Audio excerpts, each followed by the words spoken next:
Suma's baking and cooking এ সবাইকে স্বাগত জানিয়ে আবার আজকে একটা নতুন ভিডিও আপনাদের সামনে নিয়ে এলাম। আজ আপনাদের সাথে যেটা শেয়ার করছি সেটা হলো মাটন কষা। মাটন কষা আমরা সবাই বানিয়ে থাকি।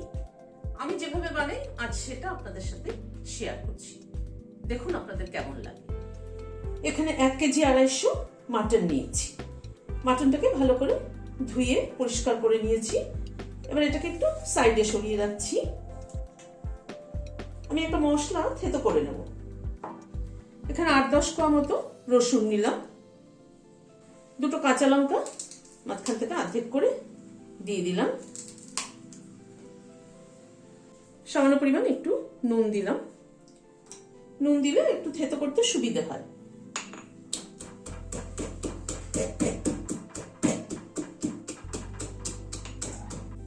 আমি আদাটা দিতে ভুলে গিয়েছিলাম। এখানে 1 ইঞ্চি মতো আদাকে ছোট ছোট টুকরো করে কেটে নিয়ে সেটা দিয়ে দিলাম। আদাটাও থেতো করে নেব রসুন কাঁচা লঙ্কার সাথে।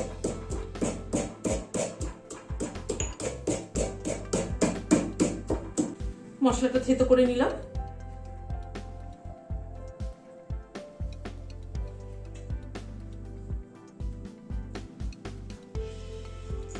এবার এই মাটনটার মধ্যে মশলাটা দিয়ে দিচ্ছি।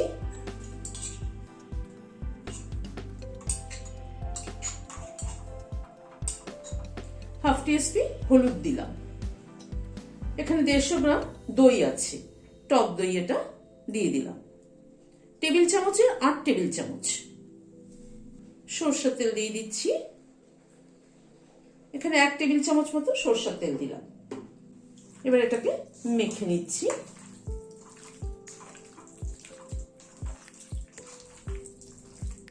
মাটনটা ম্যারিনেট করে যত বেশি সময় রাখা যায় ততই ভালো হয়, কিন্তু সব সময় তো হাতে সময় থাকে না। অন্তত মিনিমাম ঘন্টাখানেক রেখে দিতেই হবে। কড়াইতে সরষের তেল দিচ্ছি। তেলটা গরম হওয়ার পরে গ্যাসের ফ্লেমটাকে কমিয়ে দিয়েছি। এখানে একটা বড় এলাচের দানা প্রথমে দিলাম, 2টো দারচিনি দিলাম, 4টে লবঙ্গ দিলাম, 3টে বড় এলাচ দিলাম, আর 2টো তেজপাতা দিয়ে দিলাম। অল্প একটু পরিমাণে চিনি দিলাম। চিনিটা ক্যারামেলাইজ করে নেব, তাতে মাংসের কালারটা সুন্দর হবে। গ্যাসের ফ্লেমটাকে একদম কমিয়ে ফোড়নটা একটু ক্র্যাক করিয়ে নিলাম। এখানে বড় সাইজের 4টে পেঁয়াজ কুচি করে নিয়েছি, সেটা দিয়ে দিলাম।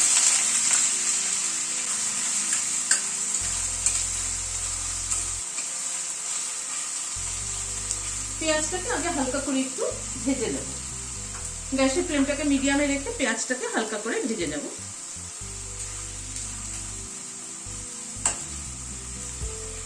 পেঁয়াজটা মিনিট খানেক একটুখানি নাড়াচাড়া করে নিলাম। হালকা পিঙ্কিশ হয়েছে পেঁয়াজটা। এখানে বড় 1 টেবিল চামচ রসুন বাটা দিলাম। রসুনটা কিন্তু খুব মিহি করে পেস্ট করিনি, আবার থেতোও না। এটা মানে মাঝামাঝি রকম বেটে নিয়েছি, মানে শিলনোড়ায় বেটেছি তো আমি, যার জন্য পুরো প্লেন করিনি।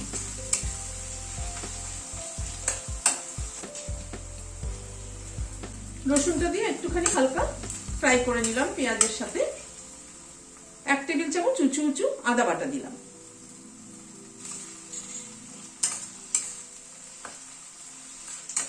আদা বাটাটা এবার একটু ফ্রাই করে নেব। মশলার পরিমাণটা নির্ভর করে মাংসের পরিমাণের উপরে। মাংসে কতটা কোয়ান্টিটি সেই বুঝে মশলাটা দিতে হবে। এখানে 4টে কাঁচা লঙ্কা বেটে নিয়েছি, সেটা দিয়ে দিচ্ছি।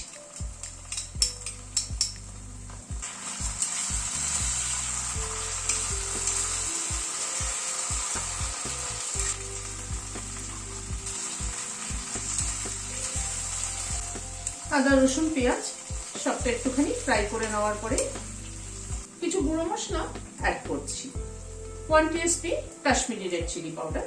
কাশ্মীরি রেড চিলি পাউডার রঙের জন্য ব্যবহার করছি, আর ঝালের জন্য তো কাঁচা লঙ্কা ব্যবহার করেছি। হাফ টিস্পুন হলুদ গুঁড়ো, 1 টিস্পুন রোস্টেড ধনের গুঁড়ো। গুঁড়ো মশলাটা পেঁয়াজ আদা রসুনের সাথে একটুখানি ফ্রাই করে নেব।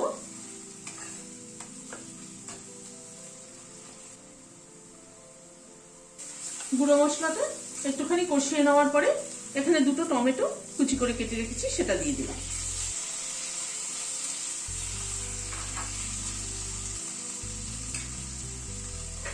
ওয়ান টিস্পুন নুন দিয়ে দিলাম।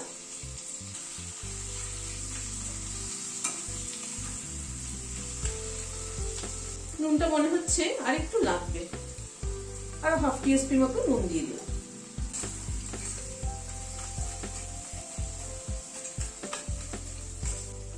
টমেটোটা দিয়ে একটু ঢেকে দিচ্ছি, টমেটোটা তাহলে তাড়াতাড়ি গলে যাবে। মিনিট 2-3 মতো ঢাকা ছিল, ঢাকাটা খুলছি। টমেটোটা একটু ভেঙে ভেঙে দিলাম।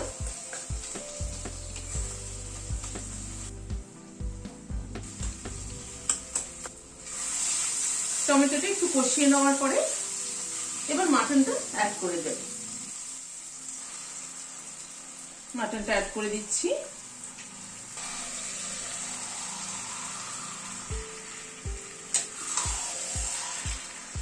মাটনটা মশলার সাথে মিশিয়ে দিচ্ছি।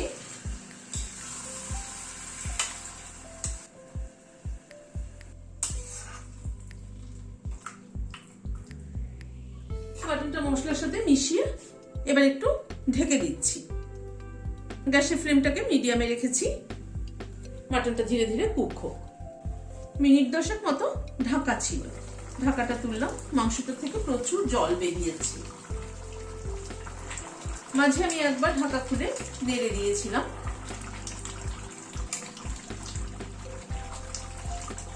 এবার মাংসের জলটা শুকানো অবধি মাংসটাকে ভালো করে কষাবো। জলটা শুকিয়ে গেছে, মাংসটা থেকে কিন্তু তেল ছাড়তে শুরু করেছে। এখানে আমি একটা মশলা অ্যাড করছি। এখানে 8-10টা কাজু আছে আর বড় 1 টেবিল চামচ পোস্ত আছে, সেটা পেস্ট করে নিয়েছি, সেটা দিলাম।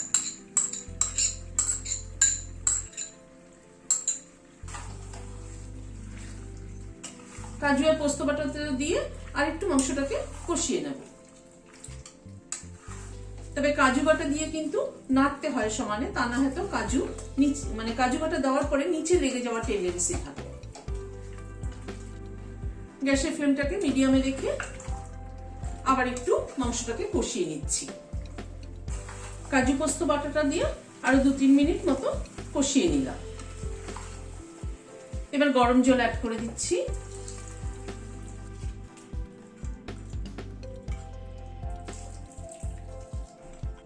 এবার আমি মাংসটাকে প্রেসার কুকারে শিফট করছি। মাংসটাকে প্রেসার কুকারে শিফট করলাম, করে এবার ঢাকনাটা লাগিয়ে দিচ্ছি।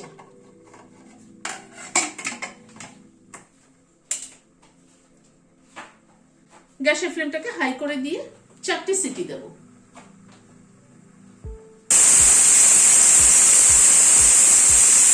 4টে সিটি দেওয়ার পরে গ্যাসটা বন্ধ করে দিলাম।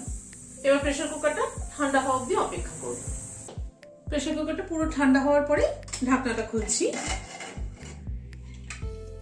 মাংসটা সেদ্ধ হলো কিনা একবার একটু চেক করে নিচ্ছি।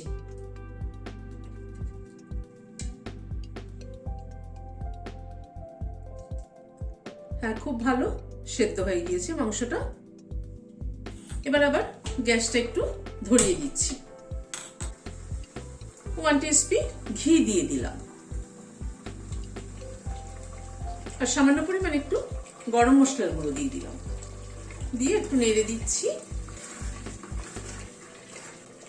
তৈরি হয়ে গেল মাটন কষা। এবার গ্যাসটা বন্ধ করে দিয়ে একটু প্রেসারটা আটকে দিচ্ছি, ঢেকে দিচ্ছি আর কি, যাতে গরম মশলা আর ঘিয়ের গন্ধটা অ্যাবজর্ব হয়। মাটনটা ম্যারিনেশনের সময় রসুন আর কাঁচা লঙ্কাটা যে থেতো করে দিয়েছি তাতে কিন্তু ফ্লেভারটা খুব ভালো হয়, আর কাঁচা সর্ষের তেলটাও কিন্তু ফ্লেভারটা দারুণ আসে। আর মাটনটা কষানোটা কিন্তু মেইন ব্যাপার। মাটনের টেস্ট নির্ভর করে মাটনের কোয়ালিটি তো অবশ্যই, আর প্লাস মাটনটা কষানোর উপরে। যত ভালো কষাবেন মাটনের টেস্ট কিন্তু তত ভালো হবে। আর লাস্টে ঘি গরম মশলাটা দেওয়াতে টেস্টটা যেন আরো বেড়ে গেছে। এভাবে বানিয়ে দেখবেন, আমার মনে হয় ভালো লাগবে। যদি ভালো লাগে তাহলে লাইক শেয়ার করার অনুরোধ রইল। আর যারা এখনো আমার চ্যানেলটি সাবস্ক্রাইব করেননি প্লিজ সাবস্ক্রাইব করুন। পাশে বেলের সিম্বলটা কিন্তু অবশ্যই প্রেস করবেন যাতে আমার পরবর্তী ভিডিও নোটিফিকেশন আপনাদের কাছে আগে পৌঁছে যায়। আজ তাহলে এখানে শেষ করছি। নমস্কার।